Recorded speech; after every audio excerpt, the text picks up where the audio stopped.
한밤중 서울의 비는 유난히 조용하지만 차가웠다. 어쩌면 도시도 하루치의 고단함을 쏟아내듯 갑작스러운 폭우로 거리를 씻어내고 있었다. 성산동 골목, 어기 도시 미화원으로 야간 근무를 막 마친 정우는 마지막 쓰레기통을 정리하던 중이었다. 그의 나이는 33. 누구보다 성실하지만 가진 건 고장난 선풍기 하나, 낡은 고무 슬리퍼 한 켤레 그리고 한없이 넓은 마음뿐이었다. 작업복에는 비와 땀, 그리고 거리의 냄새가 얽혀 익숙하고도 이질적인 향을 풍기고 있었다. 그가 우비를 고쳐 입으며 어두운 골목 끝을 바라보았을 때 가로등 아래 어깨를 움츠린 작은 실루엣이 눈에 들어왔다.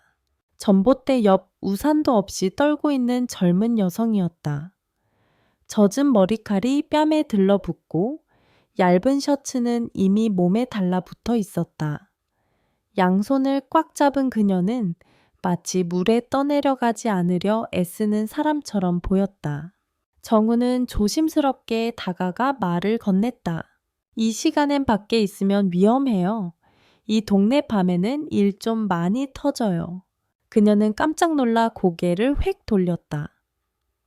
눈빛은 날이 서 있었다. 두려움과 경계가 뒤섞인 눈동자 아무 말 없이 전구를 노려보기만 했다. 나 도둑도 아니고 간섭하려는 사람도 아닙니다. 시에서 나오는 환경미화원이에요. 그는 조끼 가슴팍에 반사 스티커를 가리켰다. 계속 이렇게 있으면 진짜 감기 걸려요. 심한 감기. 동정 필요 없어요.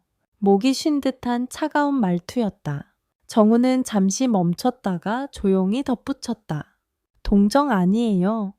내 방엔 긴 의자 하나, 얇은 담요 하나, 뜨거운 물 끓여놓은 포트 하나 있어요.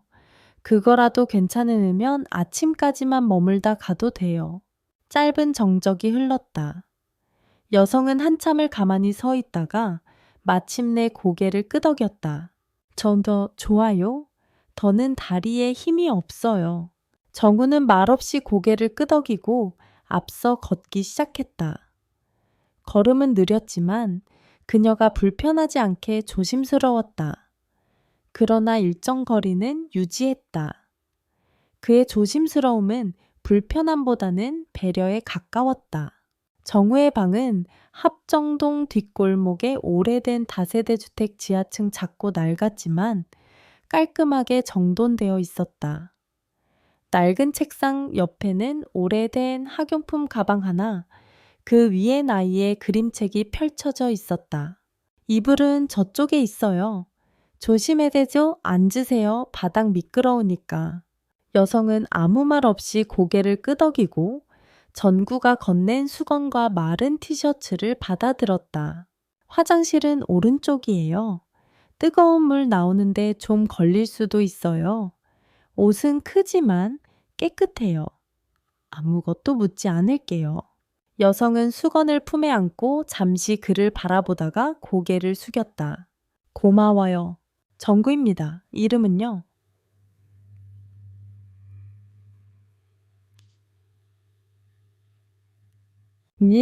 수연이에요. 수연 씨 오늘 밤은 여기서 쉬세요.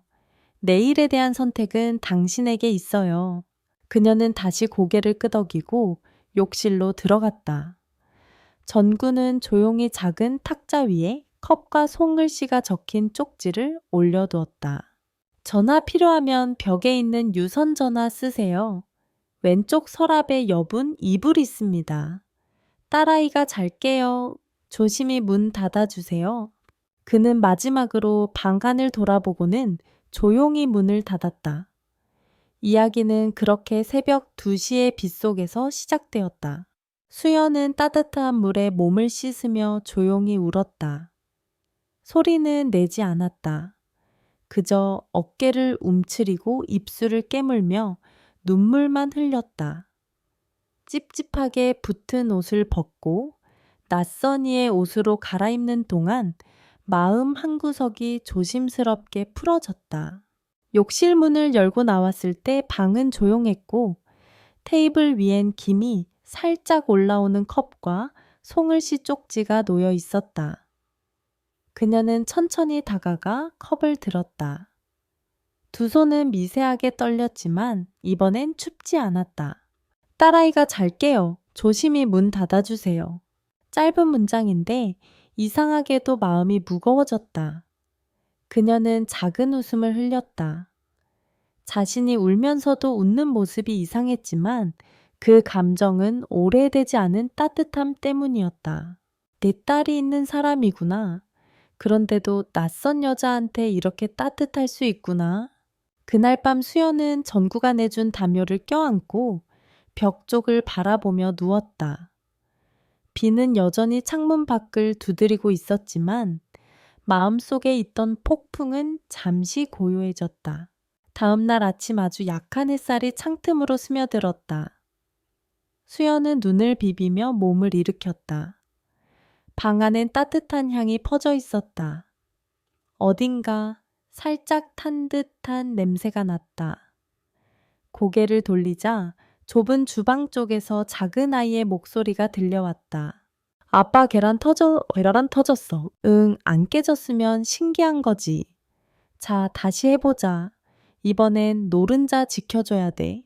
수연은 문가에 서서 그 모습을 조용히 바라보았다. 정우는 앞치마를 두른 채 후라이팬을 들고 있었고 그의 옆에는 머리를 양갈래로 묶은 7살쯤 되어 보이는 여자아이가 팔을 걷어붙이고 서 있었다. 그녀의 눈은 반짝였고 작은 손으로 팔을 주워 담고 있었다. 이모 일어났어요. 아이의 화난 인사에 전구가 돌아보며 고개를 살짝 끄덕였다. 좋은 타이밍이에요. 막 프라이가 대폭발했거든요.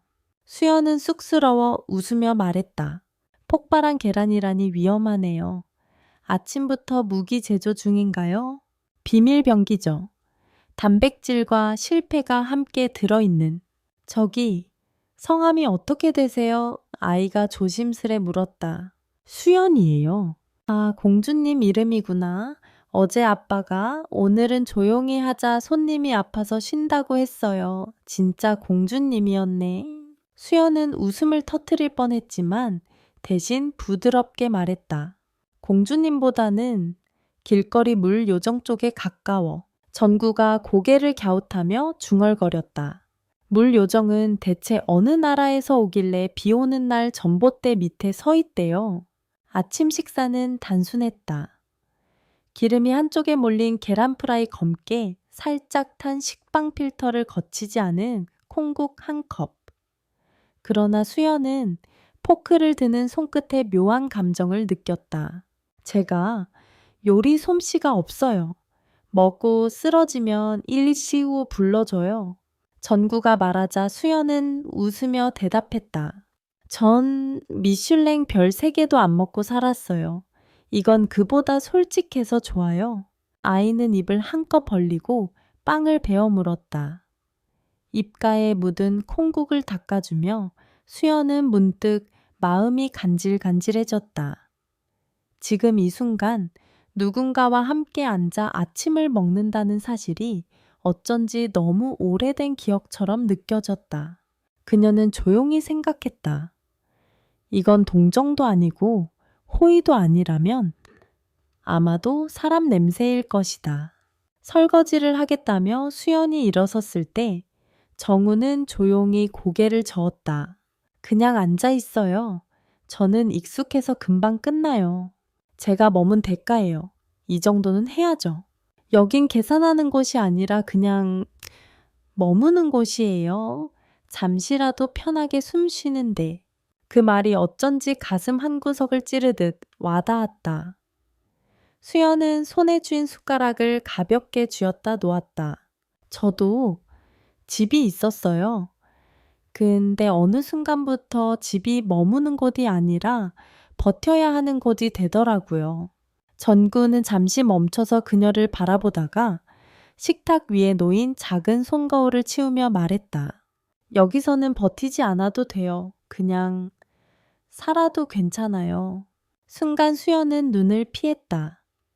목을대가 조금 떨렸고 가슴이 조용히 쿵 하고 울렸다. 그녀는 조용히 자리에서 일어나 방안을 정리했다. 딸아이인 듯한 어린 소녀는 거실 한쪽에서 그림을 그리고 있었고 조용히 이모라고 부르며 웃었다. 전고가 조금 넘은 시간 전구는 작은 비닐봉지를 들고 수연에게 다가왔다. 혹시 일해보고 싶으면 알아봐 둔 데가 있어요. 근처 세탁소인데 사람 구하신다고 해서. 수연은 놀란 눈으로 그를 바라봤다. 저 할 수 있을지 모르겠어요. 해본 적도 없고 일할 수 있는 서류도. 정우는 가볍게 웃었다. 세탁소 일은 기술보다 마음이 중요해요. 매일 같은 옷을 반복해서 접고 다림질하고 향을 입히는 일. 단순해 보여도 귀한 일이에요. 수연은 조용히 고개를 끄덕였다. 만약 안 하게 되면요. 그럼 여기서 아이 봐주는 것도 괜찮아요. 며칠 동안은 천천히 생각해도 돼요.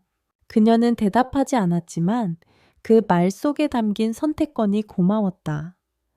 누군가 자신에게 선택해도 된다고 말해주는 일이 이렇게 따뜻할 줄 몰랐다. 그리고 그날 오후 수연은 전구가 안내해준 세탁소 문을 조심스레 열었다. 가게는 낡았지만 정갈했다. 세탁기 돌아가는 소리, 옷감이 물에 헹궈지는 소리, 다리미의 김. 모든 것이 익숙하지 않지만 안정감을 줬다. 전구가 말한 분이구나. 그래, 바로 시작하자. 안경을 쓴 중년 여성 사장이 활기차게 외쳤다. 앞치마 저기 있고 고무장갑은 그 옆 서랍에. 커피는 오후 3시 이후에 마시는 게 규칙. 배워가면 돼. 대신 한 가지 옷은 정성으로 대해야 한다. 수연은 처음 듣는 규칙들에 당황하면서도 고개를 연신 끄덕였다. 그녀는 이곳이 낯설었지만 처음으로 외부인이 아닌 느낌이 들었다. 점심 이후 몇 시간 동안 그녀는 수건 한 장을 접는데도 서툴렀고 셔츠의 단추를 하나하나 맞추는데 시간을 오래 썼다. 등에는 땀이 흘렀고 손은 세제 때문에 붉게 물들었다. 하지만 이상하게도 마음은 가벼웠다. 화려한 레스토랑도 고급 호텔도 아닌 이 세탁소 안에서 수연은 처음으로 스스로를 부끄럽지 않게 느꼈다. 쉬는 시간 그녀는 뒷문 계단에 앉아 조용히 숨을 골랐다. 주머니 속에 있던 휴대폰을 꺼내 켰다. 부재중 전화 수십 통, 메시지 수백 개, 그리고 하나의 기사. 재벌가 외동딸 돌연 실종. 수연은 한참을 그 기사를 바라보다가 화면을 껐다. 그녀의 입겐 조용한 미소가 걸려 있었다. 무엇을 버리고 왔는지가 아니라 지금 무엇을 지키고 있는지가 더 중요하다고 느꼈기 때문이다. 그 순간 정구의 목소리가 들려왔다. 점심은 먹었어요. 그녀는 고개를 들어 그를 바라보았다. 한 손에 따끈한 삼각김밥과 종이컵 커피를 들고 있었다. 그녀는 조용히 말했다. 혹시 제가 여기 있다는 게 창피하지 않나요? 전구는 잠시 멈췄다가 말했다. 처음부터 그런 생각은 안 해봤어요. 왜냐면 저도 누군가한테 손 내밀던 시절이 있었거든요. 그러니까 그게 부끄러운 일이 아니라는 걸 잘 알아요. 수연은 종이컵을 받아들며 속으로 생각했다. 이 사람은 진짜다. 화려하진 않지만 단단하고 따뜻한 서울의 어느 새벽처럼. 수연은 세탁소 일을 계속하게 되었다. 하루하루는 단조롭고 손은 세제에 물들었으며 허리는 자주 아팠다. 하지만 신기하게도 그런 고단함은 그녀에게 평온을 가져다 주었다. 아무도 그녀가 누구의 딸인지 묻지 않았고 그저 수연 씨라고 불러주는 공간. 그녀는 가끔 쉬는 시간에 손을 바라보았다. 예전에 하얗고 매끄러웠던 손은 거칠어졌고 손톱은 짧게 깎여 있었다. 하지만 그 손끝에 담긴 감정은 처음으로 살아있다는 느낌이었다. 전구와의 거리는 서서히 좁아지고 있었다. 그는 말이 많지 않았지만 필요한 순간엔 조용히 옆에 있어주는 사람이었다. 어느 날은 수연이 다림질 중 손을 댄 것을 알고 상처에 연고를 발라주며 말없이 손등을 감싸주었다. 그 손길은 의무가 아닌 배려였다. 어느 늦은 밤 세탁소에서 마지막 주문을 마친 후 두 사람은 함께 퇴근을 하게 되었다. 어둠이 내린 합정동의 거리는 조용했고 작은 식당들의 불빛만이 희미하게 남아 있었다. 저기, 정우 씨는 왜 그렇게 조용히 사세요? 수연이 물었다. 특별한 이유는 없어요. 그저 말보다 행동이 오래 남는 것 같아서. 그녀는 고개를 끄덕였다. 전 말만 하던 사람이었거든요. 늘 뭔가 증명해야 할 것 같았고 인정받아야 살 수 있는 사람인 줄 알았어요. 정우는 그녀를 바라보며 조용히 말했다. 지금은요. 지금은 누가 봐주지 않아도 괜찮다는 걸 배우는 중이에요. 그 말에 두 사람은 함께 웃었다. 그리고 그 순간 그들은 서로에게 조금 더 가까워졌다는 걸 느꼈다. 그날 밤 집에 돌아온 수연은 정구의 딸 하린이 잠든 모습을 바라보았다.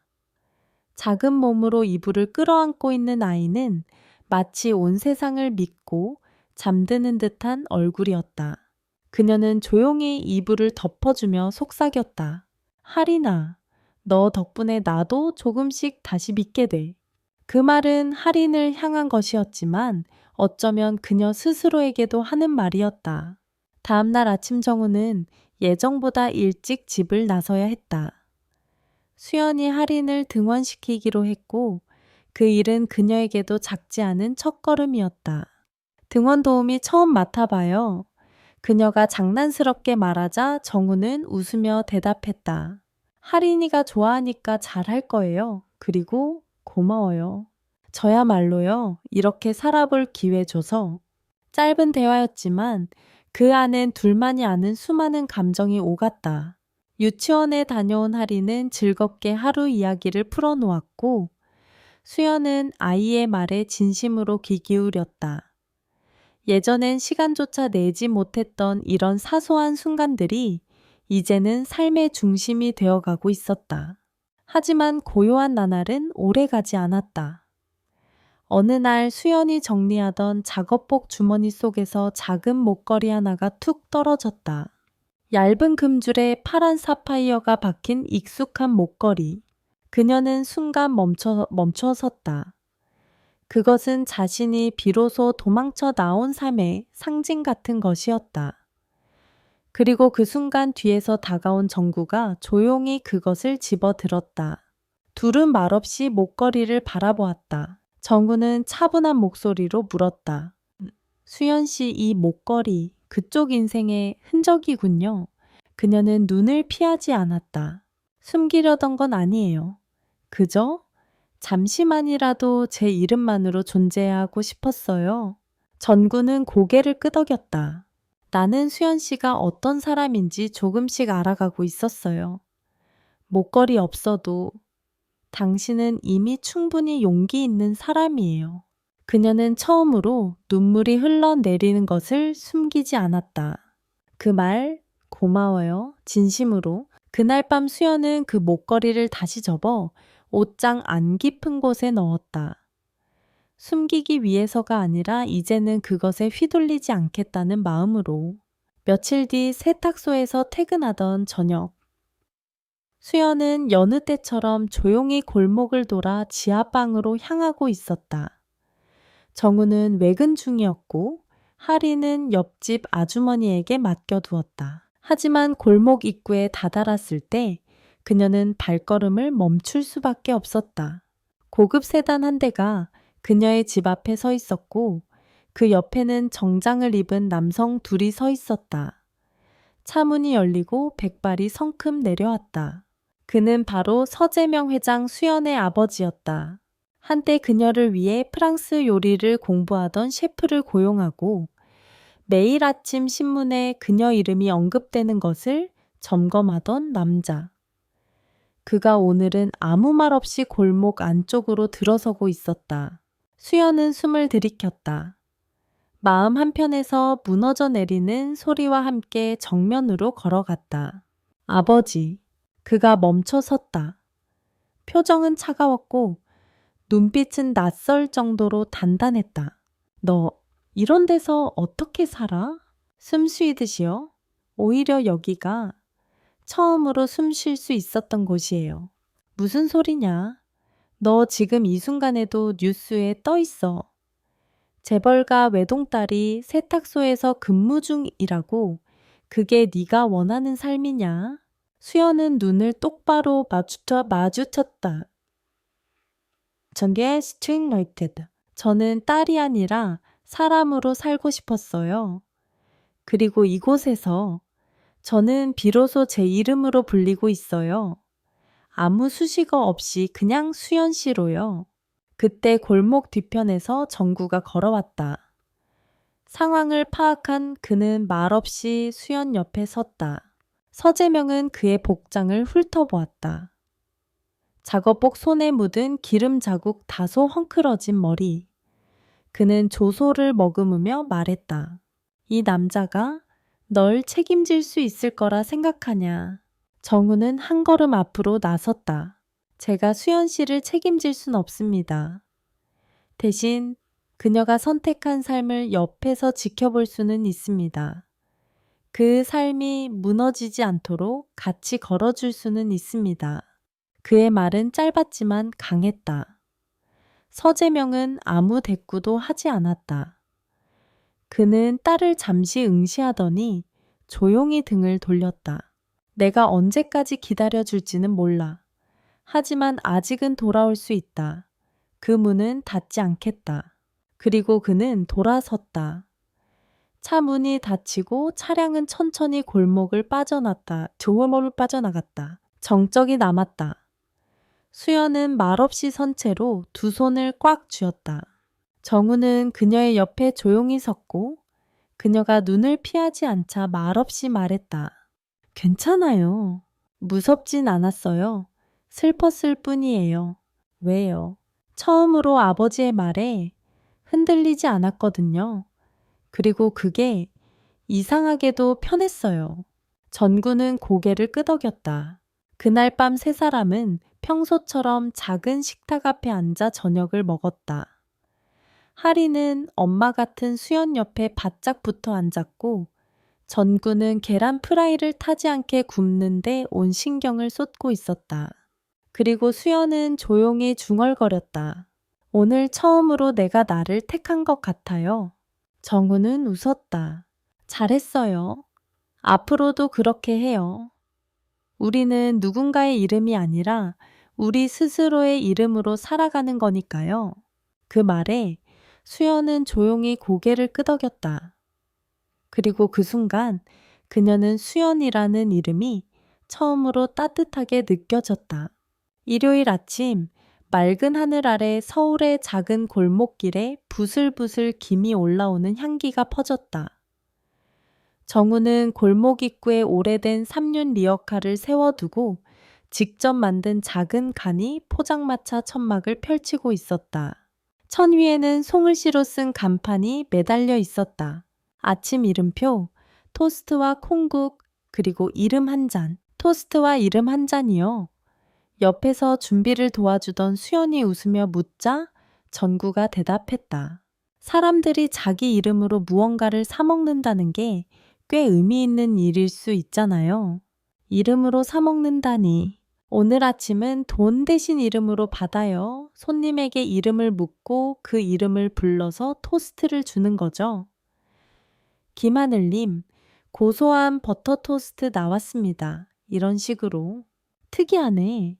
근데 왜 그런 걸 하게 된 거예요? 전구는 뒤집개를 들고 펜을 지글지글 달구며 말했다. 내가 가장 외로웠던 날 누군가가 내 이름을 불러줬어요. 그 이름 하나가 하루를 버티게 해줬거든요. 수연은 조용히 그 말에 고개를 끄덕였다. 그리고 그녀는 조용히 천막 옆 작은 칠판에 이렇게 썼다. 이름이 불릴 때 마음도 깨어납니다. 오늘 아침 당신의 이름으로 시작해 보세요. 곧 작은 발소리들이 들려오기 시작했다. 동네 어르신, 아침 산책을 나온 부부, 아직 잠이 덜 깬 대학생들까지 사람들은 호기심 반 미소 반으로 줄을 섰다. 이름이요? 임선우요? 임선우님 삶은 달걀 하나 추가됐습니다. 최지연님, 두유 따뜻하게 준비됐어요. 이름이 하나씩 불릴 때마다 얼굴엔 조심스러운 미소가 퍼졌다. 수연은 그 모습을 지켜보며 생각했다. 이름을 불러주는 것만으로도 사람은 따뜻해질 수 있구나. 그날 오전 리어카는 손님들로 북적였고 종이컵과 토스트가 순식간에 동났다. 하지만 모두가 무언가를 두고 갔다. 이름 눈웃음, 손을 흔드는 인사, 그리고 작게 적힌 감사의 쪽지. 마감 무렵 한 아이가 조심스럽게 다가왔다. 머리가 헝클어져 있었고 손에는 낡은 노트 한 권이 들려 있었다. 여기 이름 쓰면 돼요. 그럼 이름 말해주면 토스트 줄게. 저 이름이 없어요. 아니, 엄마가 자주 바꿨어요. 보리였다가 민지였다가 지금은 그냥 아이라고 불러요. 순간 조용한 정적이 흘렀다. 전구는 조용히 아이의 눈높이에 맞춰 앉아 물었다. 그럼 네가 갖고 싶은 이름이 있어. 아이는 잠시 고민하다 노트를 펴더니 삐뚤빼뚤하게 적힌 글자를 보여줬다. 세워 봄이. 수연은 그 글자를 보며 조용히 웃었다. 봄이 따뜻하고 예쁜 이름이네. 전구는 고개를 끄덕이며 말했다. 그럼 오늘부터 넌 봄이야. 봄이야. 고소한 토스트 나왔습니다. 아이는 활짝 웃었다. 그리고 인생에서 처음으로 자신이 선택한 이름으로 아침을 받아들었다. 그 순간 수연은 마음 한켠이 조용히 따뜻해지는 것을 느꼈다. 누군가의 이름을 불러주고 그 이름이 한 사람의 하루를 밝혀주는 경험. 그녀는 생각했다. 나는 더 이상 숨지 않는다. 나는 이제 누군가의 이름을 불러주는 사람이 되고 싶다. 그리고 그날 밤 수연은 자신만의 노트를 펴고 맨 앞장에 이렇게 적었다. 장수연 이름으로 살아가는 사람. 이름으로 사랑을 시작한 사람. 서울의 늦은 가을 찬바람이 옷깃을 파고들었지만 그 바람 속엔 묘한 설렘이 섞여 있었다. 토요일 아침 이름표 포장마차 옆 작은 공간에서 무언가 달라진 풍경이 펼쳐지고 있었다. 수연은 철제 선반을 조립하고 있었고 정우는 목재 판자를 자르고 있었다. 그 옆에서 하리는 크레파스를 쥐고 종이 간판에 색색의 글씨를 그리고 있었다. 이름 공방, 마음을 담은 하루 만들기. 정우 씨 공방 이름 진짜 이걸로 괜찮아요. 수연이 땀을 닦으며 물었다. 우린 이름으로 시작했잖아요. 이름 없는 사람도, 이름이 무거운 사람도 여기서 다시 쓸 수 있었고, 그래도 공방인데 뭘 만드는지는 안 써도 돼요. 전구는 웃으며 대답했다. 우린 물건보다 하루를 만들 거예요. 누군가 이곳에서 토스트 한 장 굽고 송거울 하나 만들고 누구랑 이름 섞어 이야기를 나누고 간다면 그 하루가 바뀌는 거잖아요. 그 말에 수연은 고개를 끄덕였다. 그녀의 눈에는 미묘한 떨림이 있었다. 그건 두려움이 아니라 새로운 삶에 대한 책임감과 설렘이 뒤섞인 감정이었다. 그날 오후 이름 공방은 조촐하게 문을 열었다. 첫 손님은 동네 초등학생들이었다. 할인과 비슷한 또래였던 아이들은 자신의 연필꽂이에 직접 이름을 새기고 수세미에 가족 이름을 수놓기 시작했다.